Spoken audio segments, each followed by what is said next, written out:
আসসালামু আলাইকুম প্রিয় দেশবাসী, আশা করি সবাই ভালো আছেন। তো পহেলা নভেম্বর থেকেই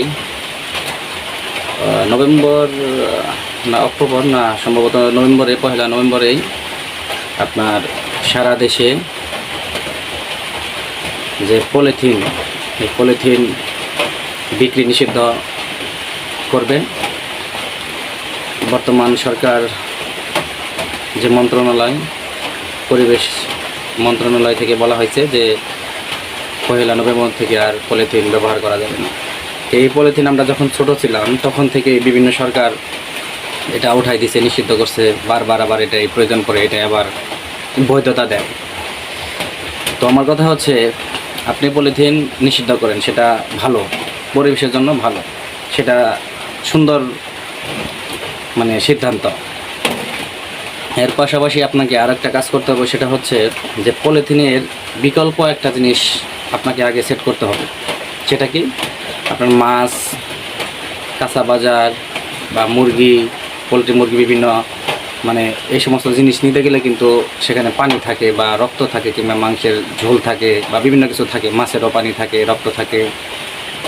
সেগুলা যে বহন করবে, বাজার থেকে কিনে নিবে, সেটার জন্য আপনি কোন ধরনের ব্যাগ ব্যবহার করার জন্য আপনারা জনগণকে উদ্বুদ্ধ করবেন, সেদিকে খেয়াল রাখতে হবে। আপনি শুধু যদি বলেন যে নিষিদ্ধ করে দিলাম, তাহলে কিন্তু কাজ হবে না বা সমাধান হবে না।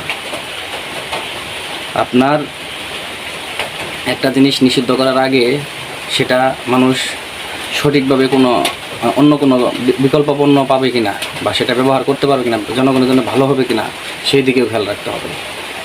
তা নাহলে আপনি একটা নিষিদ্ধ করে দেবেন পলিথিন, করার পরে যে শেষ হয়ে যাবে, তা তো হবে না।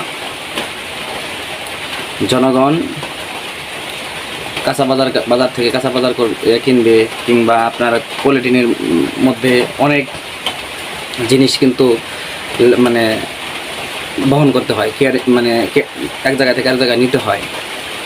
তো পলিথিনের ব্যবহার অত্যন্ত গুরুত্বপূর্ণ। তো সেই পলিথিন আপনারা তুলে দিবেন। বিকল্প কোন ধরনের ব্যাগ আপনারা দিবেন? শুধু ওই যে খাতার কাগজের যদি আপনারা শপিং ব্যাগ দেন, তাহলে তো হবে না। তো সেজন্য এটা গুরুত্ব সহকারে দেখতে হবে, বৃহৎভাবে পর্যবেক্ষণ করতে হবে। এর বিকল্প কোন ধরনের ব্যাগ বাজারে ছাড়া যায়, সেগুলো নিয়ে গবেষণা করতে হবে। তারপরে আপনারা সিদ্ধান্ত নিতে পারেন। যে হুট করে যদি এটা নিষিদ্ধ করে দেন, তাহলে তো একটা দেশের মধ্যে একটা বিশৃঙ্খলা হবে, মানুষের একটা হয়রানি হবে, মানুষের কষ্ট হবে। সেজন্যে আমি এই সরকারকে বলবো, আপনারা পলিথিন নিষিদ্ধ অনেক সরকারই করছিল, অনেক সময় করছিল, শুনছিলাম, দেখছিলাম, তখন আমরা ছোটো ছিলাম। এখনও এই নতুন সরকার যে আসলো, আপনারা চিন্তা করতেছেন সেটা পরিবেশের জন্য ক্ষতি, সেটা ভালো, কিন্তু আপনারা পলিথিনের পরবর্তী যে পণ্যটা, সেটা মানুষের ব্যবহার উপযোগী হবে কিনা সার্বিকভাবে সেদিকে বিবেচনা করে তারপর আপনারা পলিথিন বাজার থেকে নিষিদ্ধ করবেন এবং কোম্পানি বন্ধ করে দেবেন। তা নাহলে কিন্তু হবে না।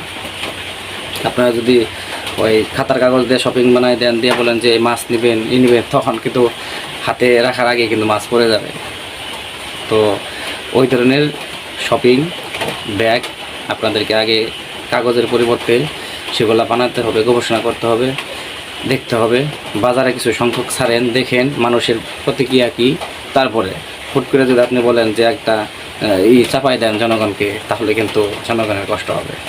যাই হোক, সবাই ভালো থাকবেন, সুস্থ থাকবেন। আসসালামু আলাইকুম।